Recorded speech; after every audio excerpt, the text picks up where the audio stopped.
Jadi di alun-alun Trenggalek itu emang nggak boleh jualan ya Pak ya? Aturan yang mengatur perkara PKL tidak boleh berjualan di sekitaran alun-alun ini apa aja sih? Iya.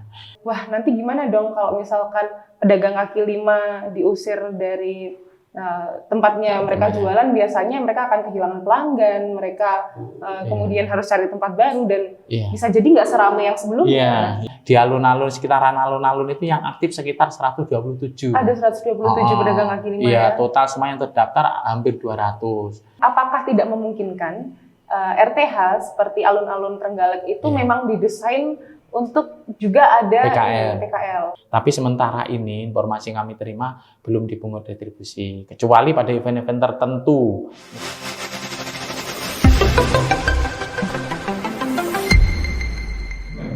Halo, jumpa lagi bareng aku, Vina. Nah, kali ini kita berada di sesi Mangobar episode kelima dan seperti biasa, Mangobar bakal terus membahas isu-isu yang menyangkut lokalitas di Trenggalek.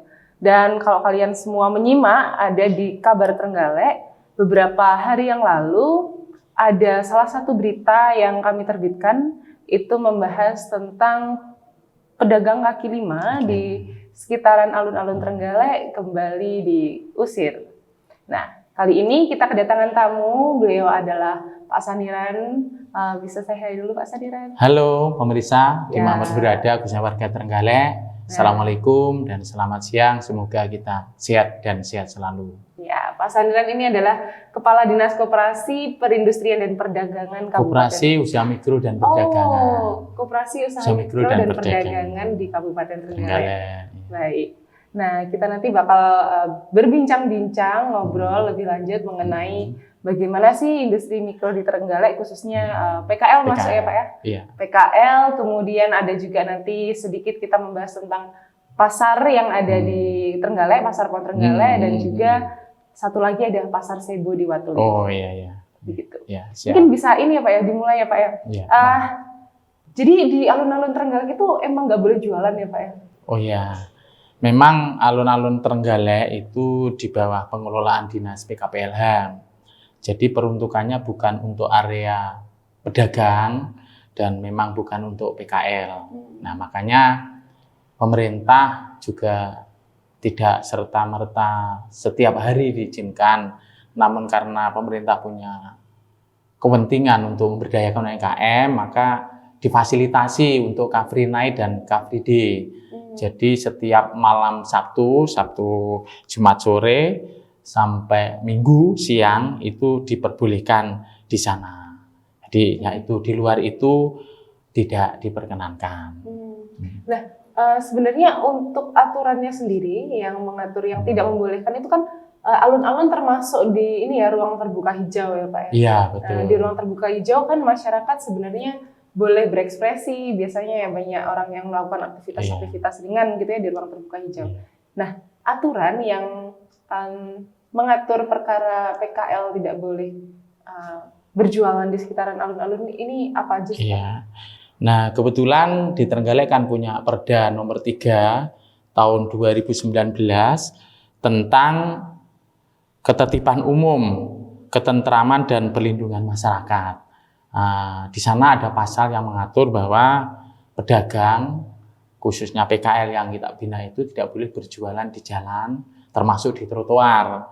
Nah, kawasan alun-alun itu kan juga termasuk jalan, bahkan ada di trotoar itu sebetulnya yang tidak diperkenankan. Sementara kalau di dalam memang itu ruang terbuka hijau, jadi tidak diperkenankan karena ya di sana ada taman-taman dan kapasitasnya sedikit, jadi tidak mampu menampung untuk yang PKL sebanyak itu dan nanti akan merusak karena kebersihan, terus ketertiban, keamanan dan kenyamanan serta keindahannya. Itu sehingga memang di alun-alun tidak diperuntukkan untuk pedagang kaki lima. Hanya saja memang fasilitas yang diberikan pemerintah dalam rangka pemberdayaan usaha mikro khususnya PKL itu difasilitasi untuk Car Free Night dan Car Free Day tadi. Itu Mbak. Oh, kalau cuma kan ini ya Pak ya, kalau misalkan dipindah gitu, saya soalnya kan sempat membaca di Instagramnya Kabar Trenggalek, itu cukup ramai komentar-komentarnya. Ada pro kontra gitu, dan ada juga beberapa yang kontra itu yang saya baca terkait, wah nanti gimana dong kalau misalkan pedagang kaki lima diusir dari tempatnya mereka jualan, biasanya mereka akan kehilangan pelanggan, mereka kemudian harus cari tempat baru dan bisa jadi nggak seramai yang sebelumnya. Gimana tuh Pak tanggapannya? Betul sekali ya. Jadi memang ini dilema. Jadi pemerintah memang punya kewajiban untuk memberdayakan pelaku usaha karena PKL termasuk bagian dari pelaku usaha ekonomi kerakyatan. Nah ini juga sesuai dengan program pemerintah Kabupaten Trenggalek untuk selalu menumbuhkan, mengembangkan usaha, terutama usaha mikro. Nah, namun demikian karena ada peraturan lain yang memang tidak membolehkan, tentu kita tidak bisa kan membenturkan antara fasilitasi yang diberikan pemerintah sementara harus melanggar peraturan yang juga sudah diterbitkan pemerintah. Jadi harapannya memang win-win solution. Pemerintah menertibkan sesuai dengan aturan yang sudah ada, tetapi harapannya pedagang juga masih bisa berjualan. Nah, pertanyaannya tadi, wah kalau yang rame, bahasa saya kan ada gula, ada semut. Bener. Jadi memang di alun-alun itu ya banyak gulanya kan. Semutnya berdatangan strategis. Yaitu memang sebuah karakter.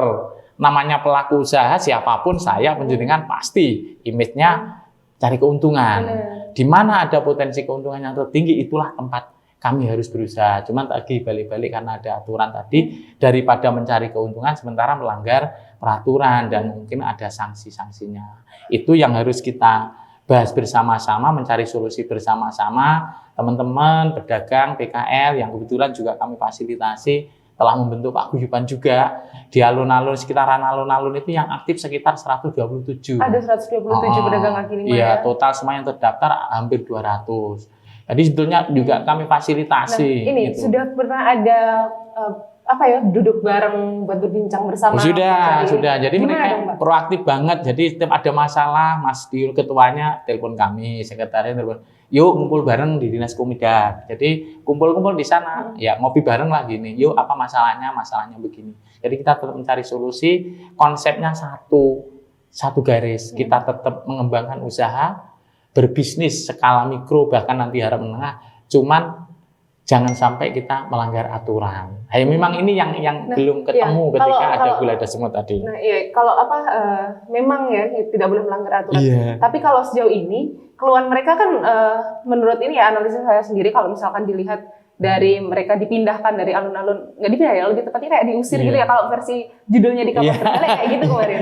Yang diusir. Menarik kan memang bahasa judulnya menjadi menarik gitu ya. Dan maksudnya mereka akhirnya sementara ini bekerjanya gimana dong Pak? Ada 127 orang. Ini sebetulnya tidak diusir ya Mbak ya, tapi ditertibkan karena ada peraturan yang mungkin tidak sesuai dengan peruntukannya tadi. Maka kita fasilitasi, jangan sampai kembali lagi karena pemerintah juga, saya bersikukuh bahwa pemerintah harus tetap memberikan fasilitas atau pemberdayaan kepada mereka.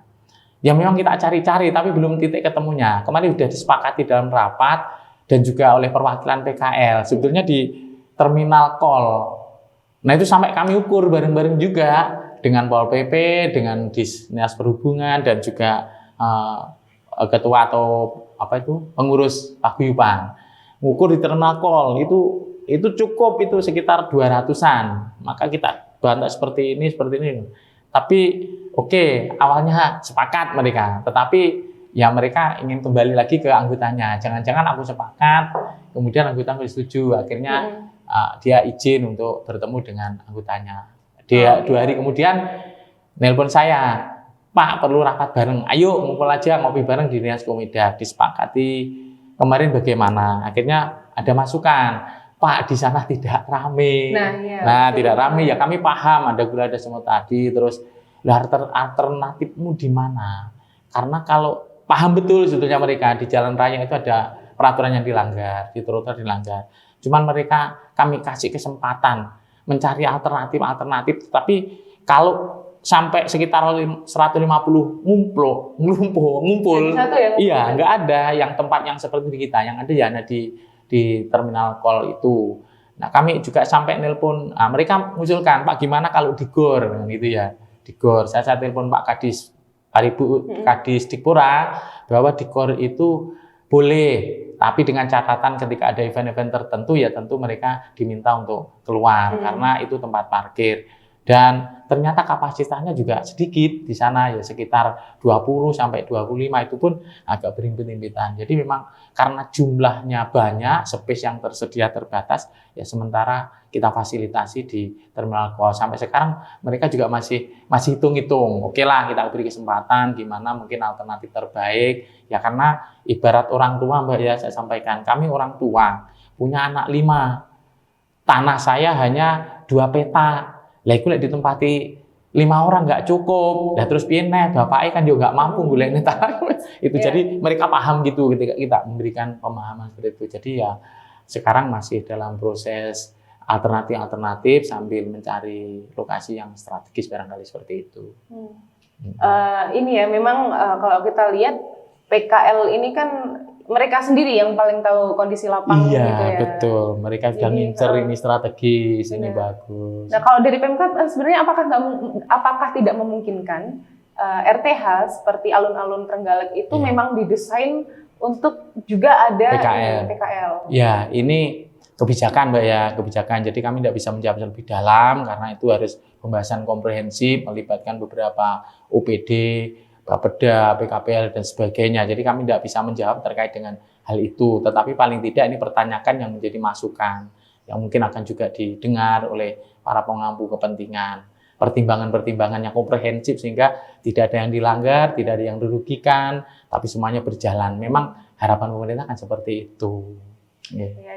Kalau boleh tahu nih Pak, PKL yang berjualan di sekitar alun-alun dulu itu apakah juga dipungut pajak retribusi ya Pak? Kalau yang di alun-alun itu kebetulan kan bukan wilayah kami. Jadi wilayah pengelolaan Dinas Komindag tidak termasuk alun-alun. Tapi sementara ini informasi yang kami terima belum dipungut retribusi. Kecuali pada event-event tertentu. Misalnya ada pasar rakyat, makan rakyat mereka memang ditata seperti itu. Ditata dan difasilitasi itu membayar retribusi sebagaimana perda tentang retribusi daerah. Yang mana kan ada itu luasan setiap meter persegi yang ditempati perda kekayaan daerahnya ada bayar. Tapi di luar event-event tertentu tidak bayar. Yang saya tahu berarti kalau mau jualan ya boleh langsung gitu dulu ya, maksudnya nggak ada izin atau segala macamnya. Ada izin. Dan yang agak krusial memang yang tidak menyalahkan mereka karena UMKM ini PKL terus bertumbuh dan berkembang. Jadi kemarin disediakan lahan kapasitas 50 orang lokasi cukup. Tapi beberapa bulan kemudian tambah lagi ya ini yang ya memang ada sisi dampak sebab akibatnya. Kita berusaha untuk memberdayakan mereka, kita fasilitasi pelatihan, pembinaan, fasilitasi permudahan dan sebagainya, mereka tumbuh. Hal-halnya yang terbatas. Nah, kalau PKL sendiri berarti yang di alun-alun itu juga termasuk yang mendapatkan pelatihan-pelatihan? Oh iya, siapapun setiap itu kan termasuk pelaku UMKM. Jadi yang pertama kita fasilitasi NIB seperti itu dan nanti kami fasilitasi ini akan ada program sertifikasi halal. Jadi tetap siapapun kan kita monggo kita sampaikan. Fasilitasi permodalan ketika NIB mereka butuh modal, mungkin kan pinjam kur ke BPR dan sebagainya, maka rekomendasi dari kami juga keluarkan bahwa ini adalah potensial. Jadi kita pastikan pelatihan kita umumkan kepada mereka, monggo yang mau jualan online ada pelatihan digital marketing dan sebagainya. Tetap kita fasilitasi dan mereka setiap ada usulan juga komunikasi dengan kami. Oh ini fasilitasi misalnya ada pasar rakyat kan itu ya. Pasar rakyat ini oleh IO misalnya setiap PKL 400 misalnya retribusinya apa bayarnya selama 10 hari. Nah, mereka usul Pak jangan 400 turunkan, maka kami juga memperjuangkan. Oke, yang terakhir kemarin kan jadi 300 jadi selama 10 hari. Jadi tetap mereka menjadi partner kami dalam rangka pemberdayaan dan pengembangan ekonomi gitu, Mbak. Berarti sementara ini masih menunggu win-win solusi. Iya, nanti saya minta untuk teman-teman PKL juga itu tadi meneropong ya di mana yang potensial, tetapi sekali lagi harus dicermati bahwa jangan sampai melanggar aturan gitu. Iya. Nah, kalau misalkan ini beralih ya sudah oke lah pembahasan perkara PKL. Iya. mungkin kita lihat ke depannya. Iya, apakah nanti kita lihat benar-benar perkembangannya ya Pak ya. difasilitasi Iya. oleh Pemkot atau tidak, kita Iya. boleh mengawasi bersama. Iya, monggo silakan. Dan Fasilitas kan banyak macam-macam Mbak ya. Iya, benar-benar. Tidak hanya tempat, tetapi fasilitasi permodalan melalui kredit-kredit lunak, fasilitasi pendidikan, fasilitasi pemberdayaan yang lain. Jadi banyak hal yang kita lakukan sebagaimana diatur dalam Perpres berapa itu?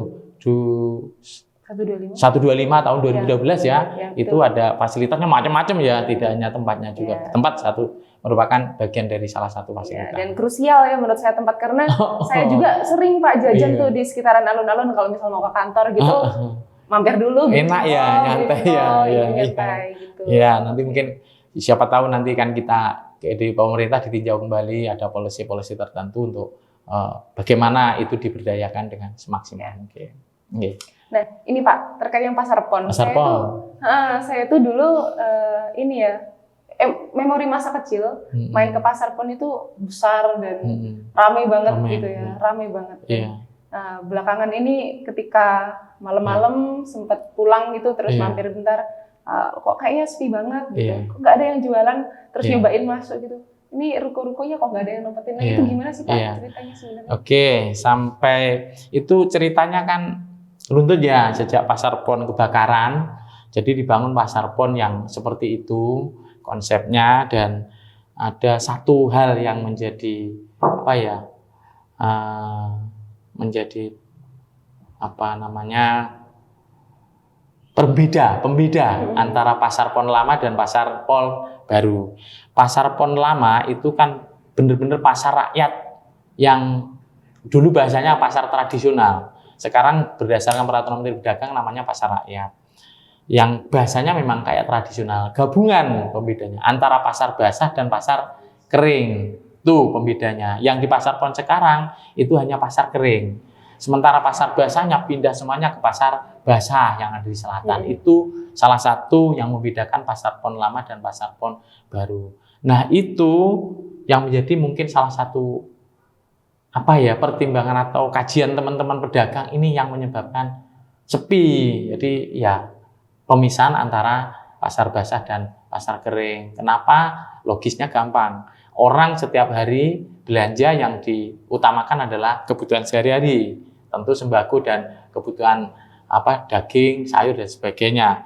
Nanti ketika barangkali masih ada, keliling-keliling ke pasar, ke dagangan-dagangan yang bukan kebutuhan sehari-hari. Mungkin seperti itu. Nah, kalau untuk perencanaan pembangunan Pasar Pon sendiri itu sudah ada sejak kapan Pak? Atau memang pasca kebakaran? Iya, Pasar Pon itu dibangun memang pasca kebakaran. Karena memang setelah kebakaran kan ya tentu dibangun kembali. Nah, konsepnya muncul di sana setelah kebakaran. Jadi perencanaannya setelah kebakaran. Nah, kalau misalkan sistemnya di Pasar Pon ini gimana sih Pak? Kalau yang mau jualan ada kontrak atau? Oh iya, itu Pasar Pon itu kan ditempati oleh pedagang-pedagang lama yang dulu di Pasar Pon lama.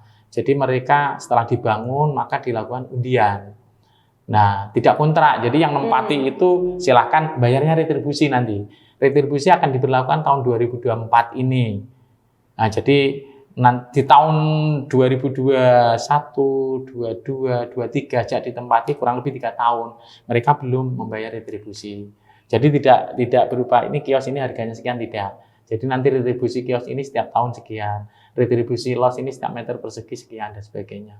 Jadi tidak ini kios dijual oleh pemerintah seperti kita bangun, swasta bangun tak jual ini. Anda masa waktu 50 tahun tak jual sekian, tidak. Jadi sudah dibangun, ditempati, baru nanti bayar retribusi. Sistemnya seperti itu.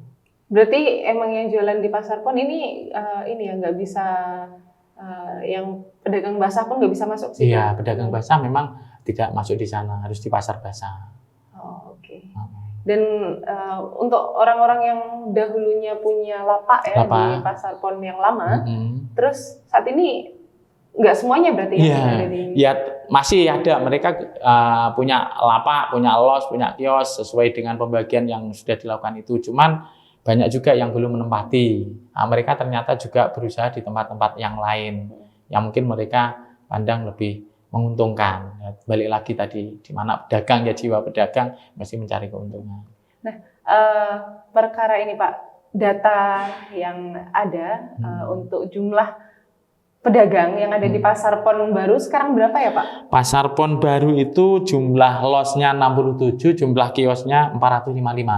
Jadi semua itu sudah by name, pinjam pakai namanya, bukan hak milik Mbak ya, pinjam pakai itu sudah by name. Cuman ada beberapa yang memang sudah kami hubungi, kalau nggak salah sekitar 12, nyata-nyata sudah tidak merespon, artinya tidak menghendaki untuk dilanjutkan penempatan itu.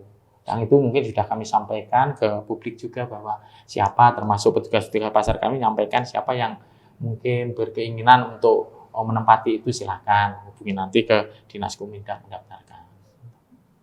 Jadi kalau menurut Pak Sandiran, pasar itu lebih baik kondisi ramai atau oke lah kita mendapatkan retribusi dari PAD-nya aja gitu? Ya rame karena konsep pasar itu tentu bukan hanya pendapatan asli daerah. Pasar itu pelayanan jasa umum, Mbak, bukan jasa usaha ya. Oh, iya. Jadi kalau jasa umum itu konsepnya pemerintah itu tidak profit, bukan profit oriented, tetapi public service. Kalau public service dan bukan profit oriented, apakah dulu sebelum perencanaan pembangunan pasar itu juga dianalisis Pak? Ini mungkin kira-kira bakal sepi nggak ya? Mestinya sudah. Ya, mestinya saya sudah. lihat soalnya bangunannya mewah banget dan dulu bahkan ada sampai cerita itu dari seorang kawan ya. Karena ibunya sudah sepuh, terus biasanya ke pasar Pon. Nah, pasca pembangunan, ketika mau ke Pasar Pon, kaget loh kok berubah. Terus ketika mau masuk, sandalnya dilepas, Pak. Jadi gimana ini?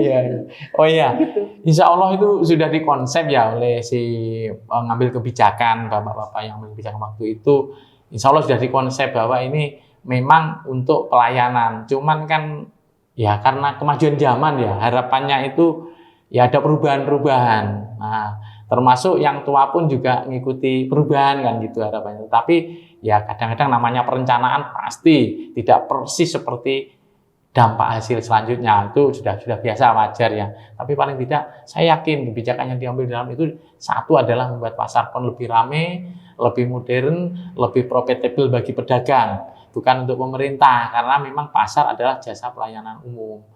Itu bukan jasa usaha. Nah, kalau faktor ya selain yang Bapak bicarakan antara terpisahnya pasar basah dan juga pasar kering, itu ada nggak sih analisis faktor lain yang memungkinkan buat melihat kok pasar kok sepi. bisa sepi gitu ya? Ada. Ini teknologi ya Mbak, kemajuan di 5.0. Nah, sekarang udah 5 ya. Itu teknologi, nggak bisa dihindari. Digital marketing menggurus. Bukan hanya di Pasar Pon, saya keliling-keliling ke pasar-pasar daerah, termasuk di kabupaten kota lain. Itu sama, mereka jualannya kalah dengan online. Nah, Tanah Abang juga begitu. Tanah Abang tahun 2019 kami ke sana, mau jalan tuh ramai ya, tapi baru-baru sekitar akhir tahun 2023 ya, sekitar apa itu, Oktober saya ke sana, sepi. Saya diskusi juga dengan para pedagang. Oh, kenapa Mbak jadi sepi? Kenapa Bu sepi?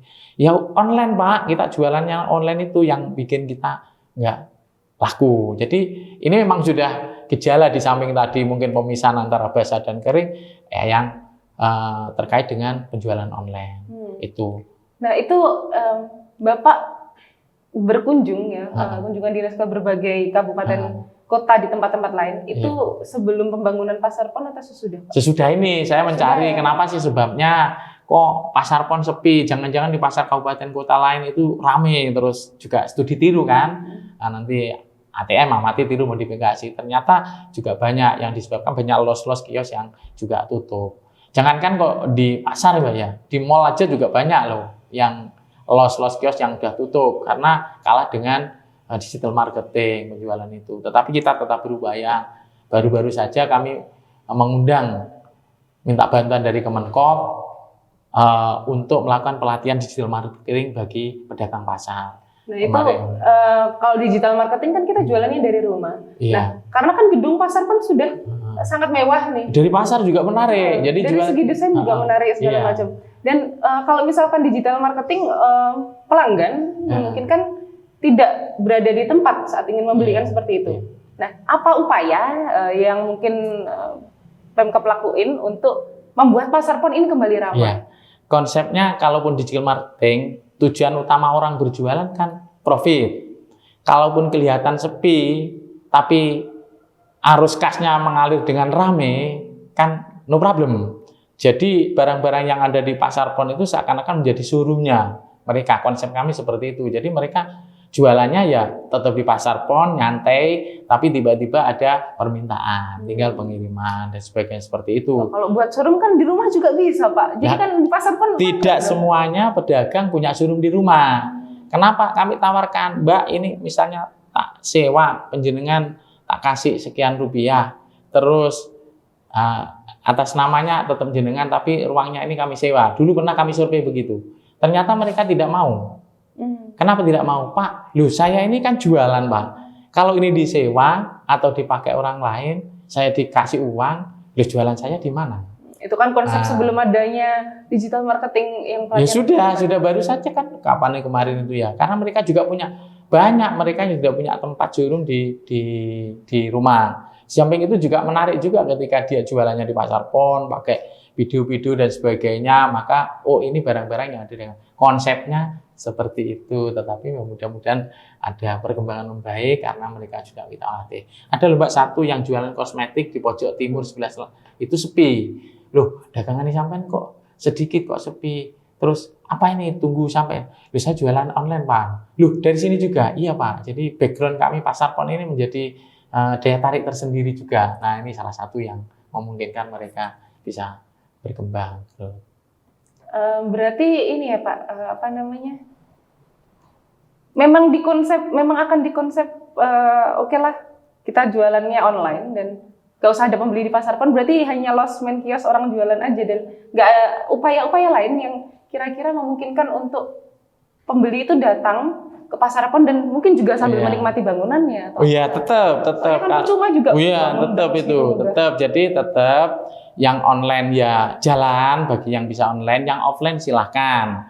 Konsepnya kan banyak agenda-agenda kita laksanakan di pasar pon, mulai dari berbagai kegiatan pertunjukan, kesenian, kegiatan-kegiatan pemerintahan, termasuk kemarin TIF Trenggalek Festival itu, Innovation Festival itu, banyak sekali kegiatan-kegiatan yang kita arahkan ke pasar pon, sehingga pasar pon tetap ramai. Harapannya seperti itu, banyak event-event yang ke sana. Yang juga kegiatan-kegiatan dari swasta, dari pihak-pihak ketiga silakan di sana. Maka seperti hari-hari ini misalnya kan ada izin, Pak, saya kirim surat ya, izin melaksanakan senam, silahkan. Mengadakan atraksi seni budaya, silahkan di sana. Itu dalam rangka meramaikan pasar pon juga. Dan ada konsep lagi memungkinkan nanti ada kegiatan-kegiatan yang sifatnya insidental seperti misalnya pasar pon, ada pasar basah bersih yang dilaksanakan di setiap pasaran pon di pasar pon. Mungkin itu. Kami sudah menjajaki itu dengan paguyuban pasar pon. Jadi kami tawarkan konsep-konsep seperti itu di samping Anda punya konsep-konsep lain, ayo bareng-bareng kami pemerintah dan paguyuban juga itu. Silakan mempromosikan masing-masing, silakan promosi melalui digital apapun bentuknya, monggo. Bahkan siapapun yang pengen mengadakan agenda kegiatan di pasar pon memungkinkan. Dan mungkin juga bagi penjenengan siapa yang mungkin punya hajatan, pasang tenda, terop di pasar pon. Boleh juga menarik kan, weddingnya juga di sana, pre-weddingnya juga di sana. Itu memungkinkan juga. Tapi yang terakhir kali saya ke sana itu kan cukup ini ya, sepi ya. Iya, memang tetap seperti itu. Nah, kalau itu pendapatannya mereka apakah tetap membayarkan sewa ke... Iya, nanti kan gini Mbak, jadi retribusi ini sudah diatur dalam Perda 8 tahun 2003. Jadi ya silahkan mereka tetap membayar perdanya, retribusi sesuai dengan perda tersebut. Jadi harapan kami seperti itu. Nah, nanti ada pertanyaan yang lain terkait dengan sepi, ya nanti kita lihat bagaimana perkembangannya. Oke. Jadi kita lihat ya apakah nanti pasar pon. Ya mudah-mudahan termasuk media. Semoga kita jadi watchdog. Ada lagi mungkin dari siapapun monggo yang punya pemikiran atau inovasi atau apa nanti untuk yuk bareng-bareng meramaikan pasar pon. Karena pasar pon adalah milik warga Trenggalek dari semua kalangan, termasuk media. Media adalah sangat penting untuk itu. Bagus kalau nanti ikut meramaikan. Baik Pak. Nah, ini masih seputar tentang pasar. Jadi tempo hari saya membaca juga liputan di Kabar Trenggalek yang memberitakan tentang akan ada pembangunan lagi pasar di Sebo ya, pasar Sebo Watu Limo. Nah, apa benar Pak itu? Dan itu dari liputan yang ada di Kabar Trenggalek anggarannya mencapai 3 miliar. Apakah benar? Begini, jadi pasar Sebo memang kita usulkan. Proposal sudah ditandatangani Pak Bupati dan sudah kami sampaikan ke Kemendak. Juga sudah disuruh oleh Kemendak untuk menginput di aplikasi SPR. Jadi kita usulkan ke Kemendak melalui dana TP, tugas perbantuan. Anggaran yang kita usulkan memang 3 miliar. Jadi sifatnya usulan dan kami saat ini masih komunikasi intens dengan Kemendak bahwa mudah-mudahanlah Trenggalek dikasih. Karena memang terbatas, di pusat pun juga terbatas. Tetapi kenapa kita tetap ngoyo itu? Karena di pusat itu programnya sekarang pasar tematik, Mbak. Jadi pasar tematik itu pasar-pasar yang mempunyai kaitan dengan tema-tema tertentu. Misalnya tema pariwisata. Nah, saya memandang pasar Sebo ini di samping memang sangat dibutuhkan karena kondisinya sudah seperti itu. Jadi harapannya nanti masuk di pasar tematik meskipun skalanya kecil. Karena akses ke pasar mana Sebo itu akses ke kawasan wisata. Ya, di pinggir jalan ya. Dan itu sudah kami sampaikan, paparkan di Kemendak dengan foto dan sebagainya, mereka respon juga. Makanya kami disuruh masukkan pada aplikasi SPR. Mudah-mudahan. Jadi pasar Sebo ini mau dibangun seperti apa Pak gambaran ke depannya? Maksudnya tematik ini mungkin masyarakat juga bertanya kayak gimana sih tematik itu sebetulnya pasar yang tidak hanya sekedar pasar rakyat ya, yang dulu kenal, tapi pasar yang mempunyai daya tarik tersendiri untuk tema-tema tertentu. Yang tema kami ambil mungkin tema pariwisata.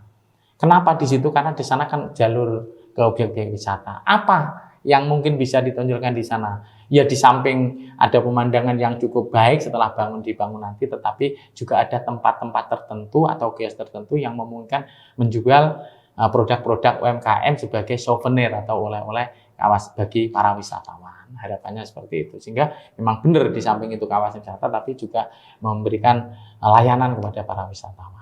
Harapannya. Bakal dipisah juga jadi pasar basah dan pasar kering? Enggak. Hanya konsepnya kan yang keliling itu kan kios nanti, hanya kios. Tetapi di kios itu mungkin kan perlu ada 1-2 kios yang punya daya tarik tertentu untuk menjual produk-produk souvenir atau oleh-oleh makanan khas. Karena memungkinkan mereka akan berhenti di sana sambil menikmati alam dan sebagainya. Karena di kawasan sana juga banyak produk-produk alam ya, seperti durian, mangga, salak, peti dan sebagainya. Itu memungkinkan yang selama ini sebenarnya juga sudah dijual di sana, cuman belum tertata sedemikian rapi. Ya, nah ini sebenarnya kenapa sih harus dibangun? Apakah ada keluhan mungkin dari masyarakat terkait pasar tradisional yang saat ini sudah mereka punya? Oh iya, ya setiap ke pasar mesti kami yang kalau kunjung ke pasar yang ditanya, Pak apa mau dibangun?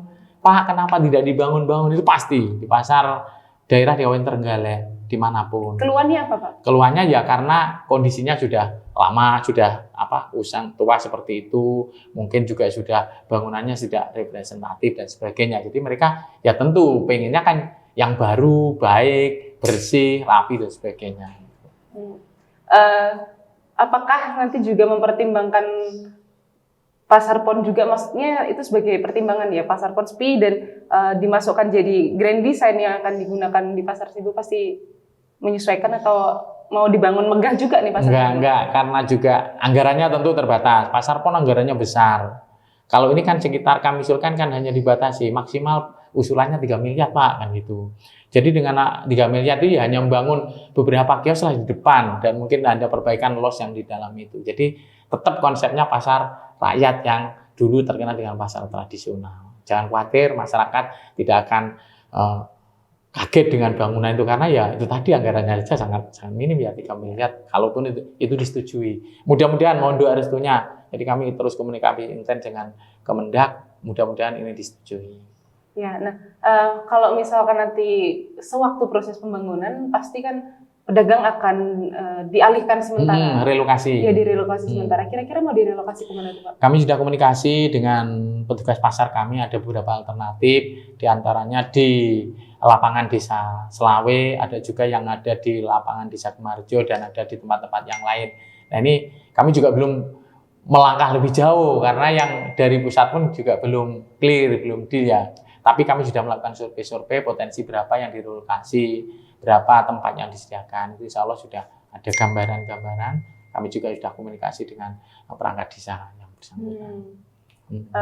Ini apakah ada pro kontra di bawah ketika dari Pemkab ingin mengekspos pembangunan? Sementara belum ada. Jadi kami juga sosialisasi kami masih terbatas memangnya karena memang masih usulan. Tapi sementara justru ada yang kemarin perwakilan paguyuban juga nyampaikan, lu dibangun tenan toh Pak. Syukur kalau cepat kan gitu ya. Syukur kalau cepat kan gitu. Jadi mereka enggak ada yang pro kontra. Justru tadi seperti kalau kami kunjung pasar mesti ditanya, Pak mau dibangun ya, diperbaiki ya kan itu. Iya.